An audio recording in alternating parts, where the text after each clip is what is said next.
కేంద్ర ప్రభుత్వంలోని పలు విభాగాల్లో ఉద్యోగ ఖాళీలను భర్తీ చేసే union public service commission UPSC వచ్చే ఏడాదిలో నిర్వహించే పలు ఉద్యోగ నియామక పరీక్షలకు సంబంధించిన తేదీలతో క్యాలెండర్ చార్ట్ను విడుదల చేసింది. ఈ చార్ట్లో జనవరి 2025 నుంచి డిసెంబర్ 2025 వరకు నిర్వహించే పరీక్షల తేదీలను పేర్కొంది.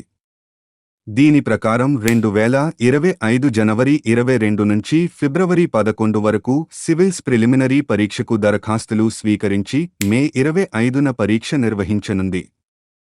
అలాగే ఆగస్టు 22 నుంచి 5 రోజుల పాటు యూపీఎస్సీ మెయిన్స్ పరీక్షలు జరగనున్నాయి. వీటితో పాటు CBI DSP, engineering services preliminary, CISF, NDA, Indian forest services preliminary, CDS, central armed forces, combined medical services తదితర ఉద్యోగ నియామక పరీక్షల షెడ్యూల్ను యూపీఎస్సీ ఈ చార్ట్లో పేర్కొంది. ఆయా పోస్టులకు నోటిఫికేషన్, దరఖాస్తుల స్వీకరణ, కంప్యూటర్ ఆధారిత పరీక్షలు నిర్వహించే తేదీలను ఈ క్యాలెండర్లో పొందుపరిచింది. యూపీఎస్సీ పరీక్షల క్యాలెండర్ను వీడియో డిస్క్రిప్షన్లో మరియు మన టెలిగ్రామ్లో ఇచ్చాము చూడండి.